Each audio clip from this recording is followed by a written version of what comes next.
Okay, so the best free agent available, in my opinion, Justin Turner, re-signed with the Los Angeles Dodgers, and that's what we're going to talk about in today's video. But before I get into this video, 68% of you that watch these videos are not subscribed. Get your life together, hit that subscribe button, turn on notifications, and leave a like on this video.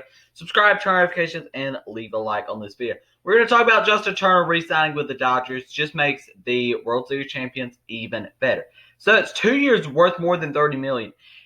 And I don't like this a bit from the Dodgers side here. This is such an overpay. I mean, I would never pay Justin Turner more than $15 million a year. That's more than DJ LeMahieu's going to be getting paid. Huh? This makes no sense. This is quite a bit of an overpay. I know what Justin Turner can do for your team. And Fangraphs has some decent projections for him with 20 home runs, 279 average. And Justin Turner is a really good player, but he is certainly not worth more than $15 million. And I understand that maybe he did take a little more for less years, which could be good for the Dodgers here. But his stats in 2020, he kind of lost a lot of his power with 4 home runs, 23 RBIs, and 307 batting average in 2019. 27 home runs, 67 RBIs, and a 290 batting average. In 2018, 14 home runs, 52 RBIs, and a 312 batting average. Justin Turner is not a bad player by any means, and I'm not saying that he's a bad player. I'm just saying that this is a bit of an overpay for a player like a Justin Turner. I do. And he's quite better versus right-handed pitching, but I mean, he's still good versus both. But 235 average versus left-handed pitchers compared to 340 versus right. He's a right-handed hitter. He's a right-handed hitter that hits very well versus right-handed pitching. He's got that championship experience, and that's where I thought he could fit so well with this Milwaukee Brewers team, and it seemed to be down to those. And interesting. So Justin Turner here, he's a good player, and I'm not saying anything that there's bad about Justin Turner. I'm just saying that I don't think he's worth more than $15 million a year here. He's into his age. I don't even know how old Justin Turner is. He is getting up there in age, and this will be probably his last contract. He's 36 years old. So 2 years is going to take him till he's 38, and he'll probably retire as a Dodger, if we're being honest. So yeah, that's that. Justin Turner re-signs with the Dodgers. I like the move, but I don't like it money-wise. They're handing out money this offseason, giving Bauer almost a $40 million contract for 2021. And Justin Turner, I mean, I thought he might take a bit of a pay cut to go back home to Los Angeles.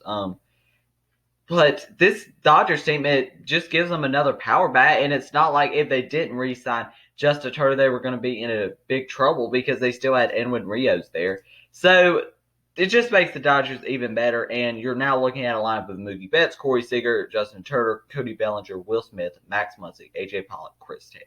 There's not a lot to talk about here. His power could go down, and it would make and it could make him a lot worse of a hitter. But I still think he will hit for a decent average, like Fangraphs, 279 average projection. And for the Dodgers here, it's not really going to matter if Justin Turner hits great or not. Even though he is the best free agent available, I would have liked to see him go somewhere else, honestly, because, I mean, the Dodgers, just really the Dodgers again. I mean, I expected it. Kershaw, Bauer, Buehler, Urias, Price, your rotation. Then you've got Jansen, Trinan, Gratterall. I mean, this is not a move that I'm going to sit here and talk for like 10 minutes about because there's just not much to say here. The Dodgers were 43-17, and they just get another one of their players that contributed to that back. And yeah, I mean, the Dodgers are a really good team. I really can't talk about this much longer. So let's go ahead and get into some smaller signings. We've got the Cubs. They overpay for Jake Arrieta. Jake Arrieta has not been good since being in Philadelphia.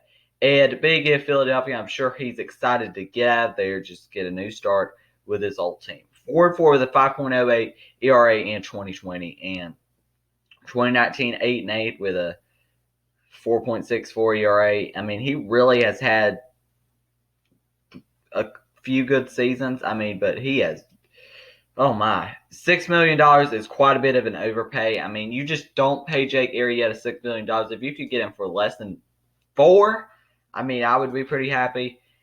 Another move here to talk about is the Padres. They actually signed Mark Melancon, which is very interesting.